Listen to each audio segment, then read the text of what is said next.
tell you. Anybody have an idea of the definition of the word etiquette? The way you communicate your talk. The way you communicate? It's definitely a part of communication, yes. Everyone's heard the word etiquette? You have good etiquette and manners?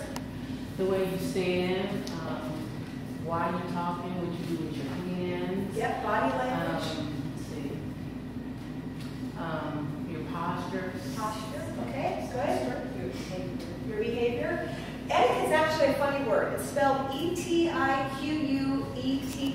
And a lot of those words that end in E-T-T-E are French. So the word etiquette is actually a French word. If we had a French dictionary and we looked up etiquette, it would say the word sign, S-I-G-N, a sign. In French, the word etiquette is a sign. So back in the 1500s, back in the day of horses and carriages and castles, there was this lovely little groundskeeper whose job was to keep the grass looking good for the king. And every single day, those people would come in and their horses would trample all over the grass and make it look horrible. What do you think he did? What sign do you think he put on the grass?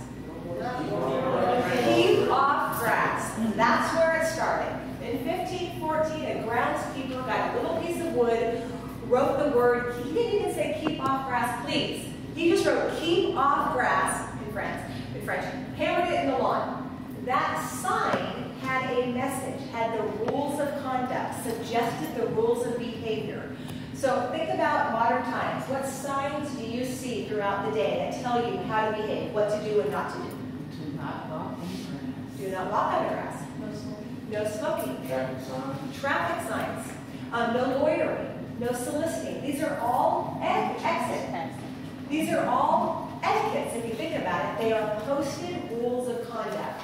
So, modern times things have evolved. We don't necessarily need this sign anymore, but there are unspoken etiquettes, unspoken rules of our behavior. So, if you have good manners and you're aware of the other person's feelings, and you're willing to demonstrate you have the ability to obey certain unspoken etiquettes or rules of conduct, you win.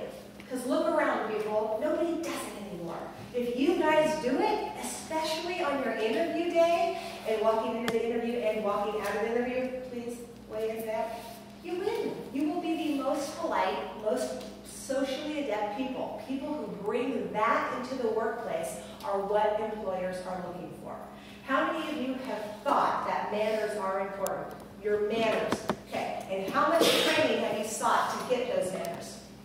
Not a lot. How many books have you read on it? How many times have you Googled it? You guys, it's all out there. You don't need me to come tell you. It's common sense. You know this. Do you want to stand next to somebody, work next to somebody who's rude? No. Do you want to work in an environment where it's pleasant and polite? Yes. Do you think your employers want to hire people who demonstrate good social skills, have manners? Yes. The most important thing in your interview.